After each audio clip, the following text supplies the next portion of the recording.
Welcome back here with us on Times Now. Viewers, amidst the credit war between the opposition parties over Centre's announcement of the caste census, Times Now spoke to Law Minister Arjun Meghwal. He targeted Rahul Gandhi and the Congress party for not releasing data that was collected during the National Socio-Economic Survey that was conducted in 2011. Listen in.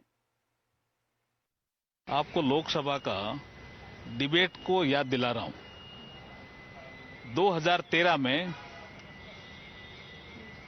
Rahul Gandhi ji भी लोकसभा के सदस्य थे और एक debate शुरू हुई कि जो 2011 की जो सेंसस हुई है उसमें कास्ट सेंसस भी हुई है, उसके आंकड़े सरकार जारी क्यों नहीं कर रही है। ये यूपीए सेकंड और राहुल गांधी जी भी उसमें लोकसभा के सांसद।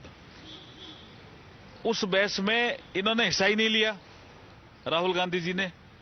और जब हमारे ओर से डिमांड आई, हमारे यहां से गोपीनाथ जी मुंडे बोले, हमारा पोर्शन क्लियर हुई, फिर उसके बाद सुषमा स्वराज जी का एक लेटर गया।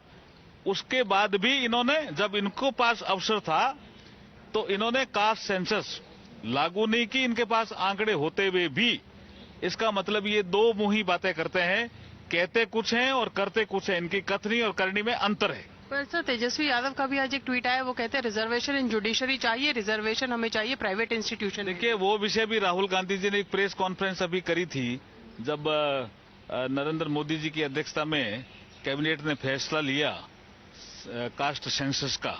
तब वो कहते हैं कि आर्टिकल 15(4) में पहले से ही प्रावधान है। कौन सा प्रावधान है प्राइवेट सेक्टर में रिजर्वेशन का? मेरे तो समझ में नहीं आया। तो ये कहते कुछ है, करते कुछ है।